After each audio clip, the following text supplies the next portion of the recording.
Welcome to the summary of Episode 1, Together. November 1st, 2017.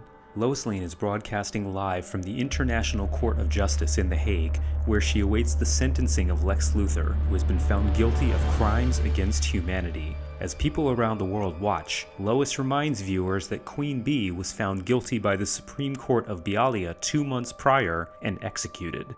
As members of the team, the Justice League, Roy's group, and other heroes watch in various locations, Lois announces that Luthor has been sentenced to life in prison without the possibility of parole. Shortly after, Arsenal is talking to Red Arrow on the phone and discussing the news. Roy says that Lilith is sleeping soundly. As they continue to talk, Lilith dreams of Raven's mind, with the black bird and the fiery portal. Then Lilith sees Raven with a demonic red face. She wakes in terror, screaming. As Roy comforts her, she mutters, "The beyond, the beginning." Opening credits. January 13th, 2018. Aboard the League's satellite headquarters, Zatanna informs Batman that Dr. Fate has returned after his 4-month sabbatical. She references a previous discussion and promises to ask Dr. Fate again, though she isn't optimistic.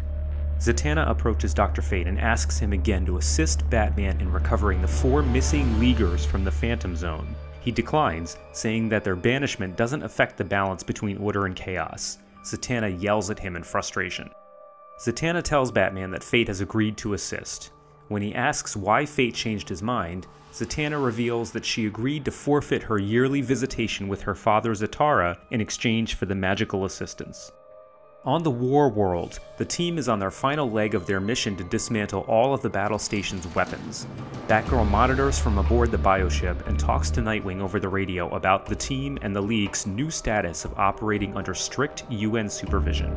In different areas of the station, members of the team are paired off and discuss a variety of topics as their work concludes. Cyborg is under attack from a group of villains. He makes a few mistakes along the way, but manages to neutralize them one by one until they are all defeated.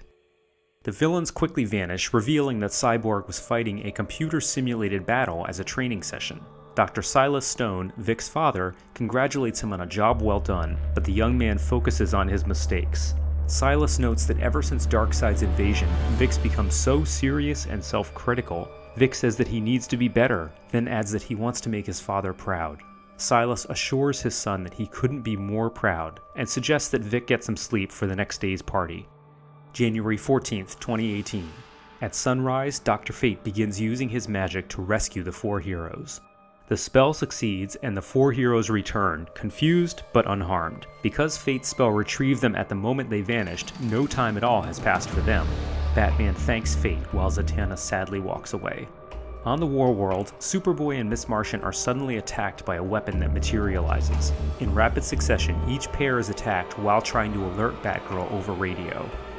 In Detroit, the new facility of Star Labs is having a public celebration for its grand opening.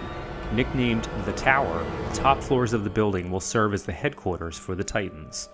The Titans have a meet and greet with the public, who enjoy the free food and refreshments. Lilith is still shaken from her dream, but Starfire keeps an eye on her. With only Nightwing still responding, Batgirl disembarks and sends the bioship away to summon the League. After a tense and cautious hunt, they find all their teammates missing. As they walk through another door, a weapon appears. They prepare a maneuver, but another weapon materializes and blasts them both head-on.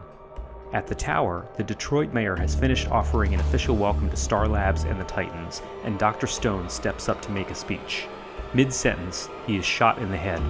As everyone gapes in horror, the perspective draws back from the hole in his head to a faraway building, where Deathstroke holds the still smoking gun.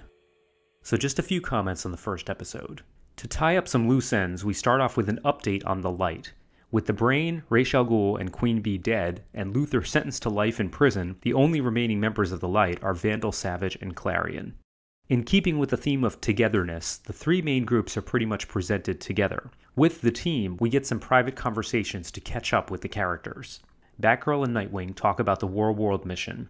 Tigress and Aqualad talk seriously about Clarion and Vandal Savage still being missing. Bumblebee and Guardian talk playfully about living together. Robin and Blue Beetle talk about their respective relationships with Wonder Girl and Kid Flash, who are both in the Titans. Superboy and Miss Martian talk about most of the League reassembling. In the months since Darkseid's invasion, the Justice League returned to its full membership, minus the 4 heroes trapped in the Phantom Zone. To get them back, I wanted to broach the touchy subject of Dr. Fate's control of Zatara's body.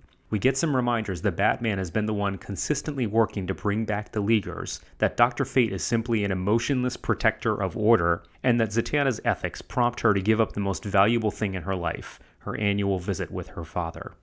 In his training room exercise, Cyborg fights against computer simulations of The Hybrid, a minor supervillain team from the 1980s Teen Titans comic. I always found them to be a visually interesting and dynamic-looking group.